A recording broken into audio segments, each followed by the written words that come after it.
राम राम राम राम राम राम राम राम राम नारायण नारायण। संबंध। अर्जुन की कृतज्ञता का अनुमोदन करते हुए अब आगे के 52वें श्लोक में भगवान कहते हैं। श्री भगवान उवाच सुदुर्दर्शमिदं रूपं दृष्टवानसि यन्मम देवा आप्यस्य रूपस्य नित्यं दर्शनकांक्षिणः। श्री भगवान बोले, मेरा यह जो रूप तुमने देखा है, इसके दर्शन अत्यंत ही दुर्लभ हैं। इस रूप को देखने के लिए देवता भी नित्य लालायित रहते हैं। व्याख्या। सुदुर्दर्शमिदं रूपम दृष्टवानसि यन्मम। यहाँ सुदुर्दर्शम पद चतुर्भुज रूप के लिए ही आया है, विराट रूप या द्विभुज रूप के लिए नहीं।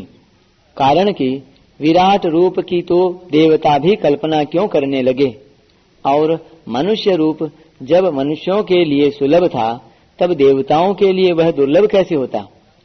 इसलिए सुदुर्दर्शम पद से भगवान विष्णु का चतुर्भुज रूप ही लेना चाहिए, जिसके लिए देव रूपम और स्वकम रूपम पद आए हैं। देवा अप्यस्य रूपस्य नित्यं दर्शनकांक्षिणः। भगवान ने यहाँ कहा है कि मेरा यह जो चतुर्भुज रूप है, इसके दर्शन बड़े ही दुर्लभ हैं। आगे 53वें 54वें श्लोकों में कहा है कि इस चतुर्भुज रूप के दर्शन वेद, यज्ञ, तप, दान आदि साधनों से नहीं हो सकते, प्रत्युत इसके दर्शन तो अनन्य भक्ति से ही हो सकते हैं। अब यहाँ एक शंका होती है कि देवता भी इस रूप के दर्शन की नित्य आकांक्षा रखते हैं, नित्य लालसा रखते हैं, फिर उनको दर्शन क्यों नहीं होते, जबकि भगवान के दर्शन की नित्य लालसा रहना अनन्य भक्ति ही है। इसका समाधान यह है कि वास्तव में देवताओं की नित्य लालसा अनन्य भक्ति नहीं है। नित्य लालसा रखने का तात्पर्य है कि नित्य निरंतर एक परमात्मा की ही लालसा लगी रहे और दूसरी कोई लालसा न रहे। ऐसी लालसा वाला दुराचारी से दुराचारी मनुष्य भी भगवान का भक्त हो जाता है और उसे भगवत प्राप्ति हो जाती है, परंतु ऐसी अनन्य लालसा देवताओं की नहीं होती, क्योंकि वे प्रायः भोग भोगने के लिए ही देवता बने हैं और उनका प्रायः भोग भोगने का ही उद्देश्य होता है। तो फिर उनकी लालसा कैसी होती है?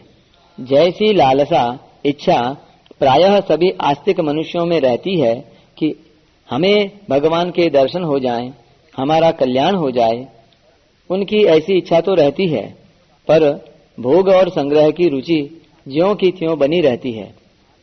तात्पर्य है कि जैसे मार्ग में चलते हुए किसी को मणि मिल जाए, ऐसे ही गौणता से हमारी मुक्ति हो जाए तो अच्छी बात है।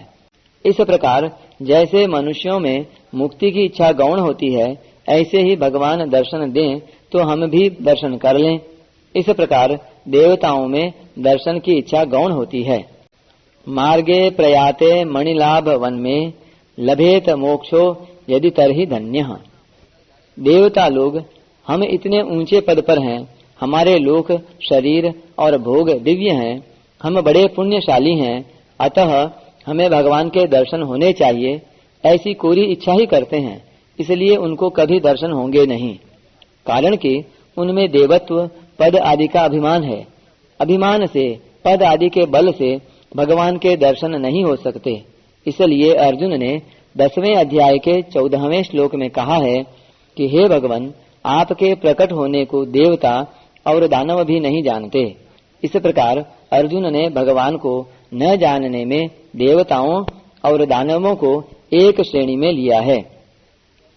इसका तात्पर्य यही है कि जैसे देवताओं के पास वैभव है, ऐसे ही दानवों के पास विचित्र विचित्र माया है, सिद्धियां हैं, पर उनके बल पर वे भगवान को नहीं जान सकते।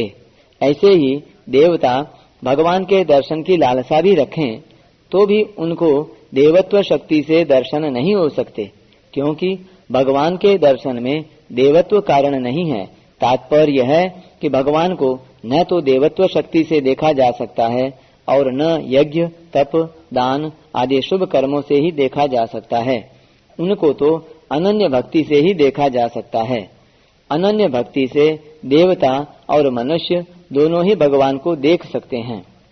देवा अपि कहने का तात्पर्य है कि जिन पुण्यों के कारण देवताओं को ऊंचा पद मिला है, ऊंचे दिव्य भोग मिले हैं, उन पुण्यों के बल से, पद आदि के बल से वे भगवान के दर्शन नहीं कर सकते।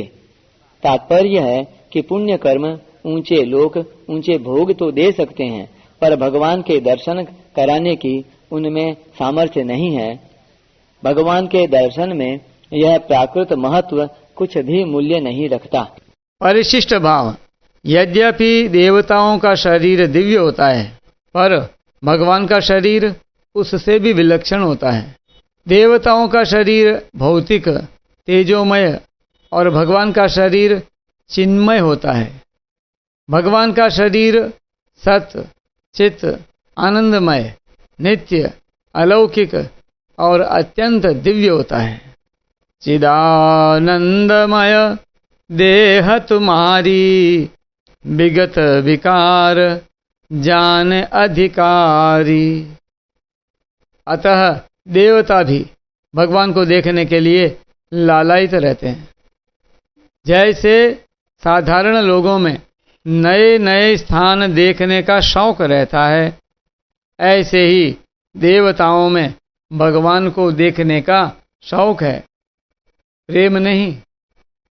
तात्पर्य है कि जैसे भक्त प्रेम पूर्वक भगवान को देखना चाहते हैं, ऐसे देवता नहीं देखना चाहते। इसलिए भगवान प्रेमी भक्तों के तो अधीन हैं, पर देवताओं के अधीन नहीं हैं।